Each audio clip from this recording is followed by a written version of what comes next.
திருச்சி என்ஐடியில் படிக்கும் மத்திய பிரதேசத்தைச் சேர்ந்த மாணவி மாயமானது தொடர்பாக பெற்றோரை வரவழைத்து தற்போது காவலர்கள் விசாரணை மேற்கொண்டு வருகிறார்கள். என்ஐடி விடுதியிலிருந்து கடந்த 15ஆம் தேதி வெளியே சென்ற மாணவி திரும்பவில்லை.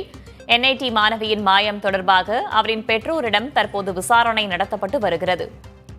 கூடுதல் தகவல்களை வழங்குவதற்காக செய்தியாளர் சார்லஸ் இணைந்திருக்கிறார். அவரிடம் கேட்கலாம். சார்லஸ், பெற்றோரிடம் என்னென்ன கோணங்களில் விசாரணை நடத்தப்பட்டு வருகிறது? ஏற்கனவே நடத்தப்பட்ட விசாரணையின் தற்போதைய நிலவரம் என்ன?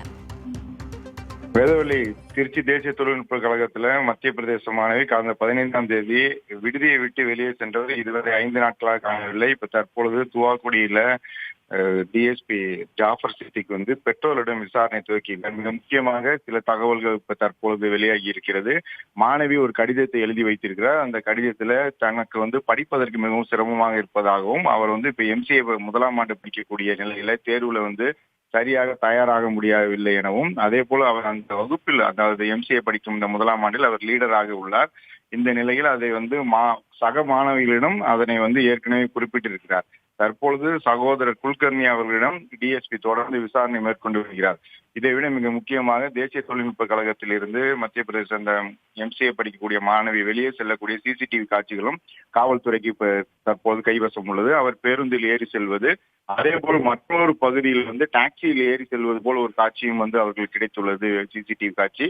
அதில் அவர்தானா என்பது உறுதி செய்வதற்காக தொடர்ந்து காவல்துறை விசாரணை நடத்தி வராங்க. கூடுதலாக தற்போது சகோதரரிடம் விசாரணை என்பது நடைபெற்று வருகிறது. அவருடைய செல்போன் எண்ணில் உள்ள பதிவான வந்த அனைத்து எண்களும் முழுவதுமாக விசாரணை நடைபெற்று வருகிறது.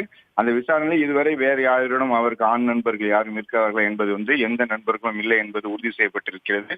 வீட்டில் அதிகமான நேரம், இந்த 15ஆம் தேதி அவர் விடுதியிலிருந்து வெளியே செல்வதற்கு முன்னதாக சகோதரர் பெற்றோர்களிடம்தான் அதிக நேரம் அவர் பேசியுள்ளார். அதுவும் உறுதி செய்யப்பட்டுள்ளது.